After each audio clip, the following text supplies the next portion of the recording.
இயேசு கிறிஸ்துவின் இனிய நாமத்தில் உங்களை வாழ்த்துகிறேன். கர்த்தருடைய கிருபையும் கர்த்தருடைய தயவும் உங்களை பாதுகாப்பதாக.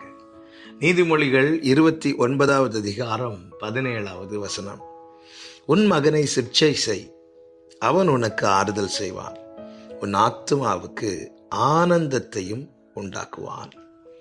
கர்த்தருடைய பரிசுத்த நாமம் மகிமைப்படுவதாக. அருமையான ஒரு வார்த்தை, சத்தியம்.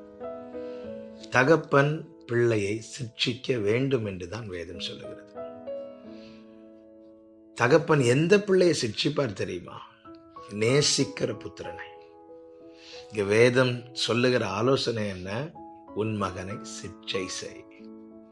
என்னை கேட்டுக்கொண்டிருக்கிற அன்பு சகோதர சகோதரி, நமக்கு ஒரு தகப்பன் உண்டு.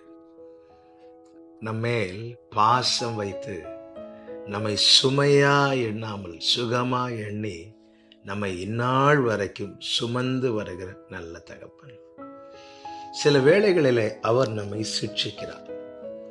சிட்சை வரும்போது நாம் அதை தண்டனையா எண்ணி நாம் தண்டிக்கப்படுகிறோம். அவ்வளவுதான், கர்த்தர் என்னை கைவிட்டு விட்டார், என்னை விட்டு விட்டார் என்றெல்லாம் நமக்கு எண்ண தோன்றுகிறது.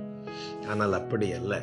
இந்த வசனம் அழகாய் சொல்லுகிறது, உன் மகனை சிட்சை செய், அவன் உனக்கு ஆறுதல் செய்வான், உன் ஆத்துமாவுக்கு ஆனந்தத்தை உண்டாக்குவான் என்று. அப்படி என்றால் ஒரு காரியம் தெளிவாய் தெரிகிறது.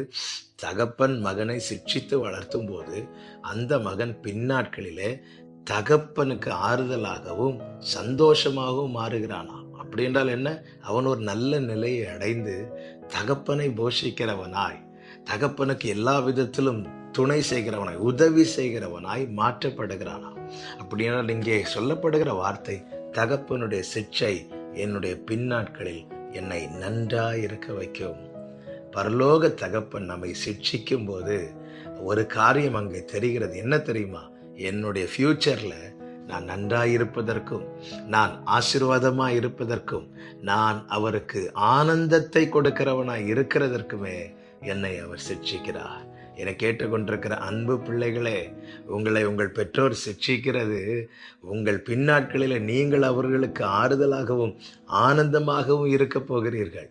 அதே போலதான் என கேட்டுக்கொண்டிருக்கிற அன்பு விசுவாசிகளே, அன்பு சபையோரே, அன்பு தேவ மக்களே, கர்த்தர் பரலோக தகப்பன், நல்ல தகப்பன் சில நேரத்தில் சிட்சிக்கிறதுனால நீங்க சோர்ந்து போய் இருக்கிறீங்க.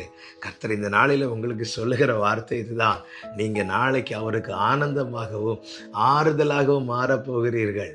கர்த்தர் அப்படி உங்களை ஆசீர்வாதமான பாத்திரமாய் வைக்கதான் சில பகுதிகளில் நம்மை திருத்தும்படிக்கு நம்மை சிட்சிக்கிறார். ஏன் தெரியுமா? நாம் அவருடைய பிள்ளைகள், அவர் நமக்கு அப்பா. சிட்சை நல்லதே. எனவே சிட்சையிலே சோர்ந்து போகாதிருங்கள். கர்த்தருடைய கிருபை உங்களோடு இருக்கும்.